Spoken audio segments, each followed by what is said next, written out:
আসসালামু আলাইকুম রহমতুল্লাহ বারাকাত। আচ্ছা, আমি একটা প্রশ্ন করতে চাই সবার কাছে।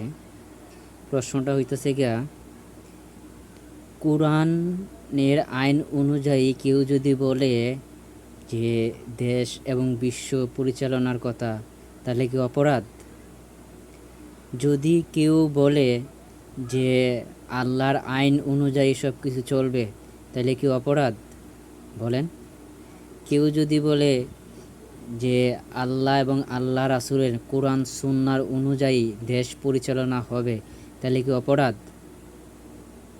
তে আল্লাহ রাসূলের আইন অনুযায়ী দেশ চলবে, বিশ্ব চলবে, পুরা মুসলমান সবাই চলবে ইসলামের আইন অনুযায়ী। এগুলা এই আইন অনুযায়ী চলবে, এইসব কথাবার্তা কেউ যদি বলে, তাইলে তারটা কি অপরাধ হয়? যদি অপরাধ না হয়, তাহলে মোল্লার এত বিলা হয় কেন? যে ইসলামের আইন অনুযায়ী, কোরআনের আইন অনুযায়ী বিশ্ব চলবো, এ কথা শুনলে গায়ে আগুন জ্বলে। কারণ কি? আজকে আমি এই জিনিসটা বুঝতে পারতাছি যে ইহুদি আলেমরা জানতো এই যে 1,24,000 নবী এবং রাসূল আসছে, ওরা কিন্তু জানতো যে এরা নবী, কিন্তু মানুষের কাছে প্রকাশ করতো না। কারণ যদি এটা প্রকাশ করে, তাহলে ওরা বাদ পাইতো না, ওদেরকে বাদ দিত না মানুষ। যে আজকে আমাদের শেষ নবীর উম্মতরাও এই কাজগুলাই করতেছে। এর জন্য রাসূল সাল্লাল্লাহু আলাইহি সাল্লাম বারবার বলছেন যে আমার উম্মত, তোমরা জাহিরি যুগের মতন কইরো না। আজকে দেখতেছি আমাদের আলেম ওলামারা ঠিক এই কাজগুলাই করতেছে, যে যারা বলতেছে ইসলামের আইন অনুযায়ী চলবে, তাদের উপর আঘাত করতেছে। যারা বলতেছে যে পুরা উম্মাটাকে এক করতে হবে, যে ইহুদি খ্রিস্টানকে আইন চলবে না, আল্লাহর কোরআনের আইন অনুযায়ী চলবে, সেই জিনিসগুলা মোল্লারা মানতে পারতেছে না। কেন ভাই? আপনারা না দাবি করেন যে নবীর ওয়ারিস। যদি নবীর ওয়ারিস দাবি করেন, তাহলে নবীর এবং আল্লাহর আইন অনুযায়ী কেন আপনারা চলতে চান না বলেন? তার মানে কি বোঝা যায়? আপনারা মুখে বলেন একটা, ভিতরে ওই লেগে শয়তানে অনেক কাঠ সাজি।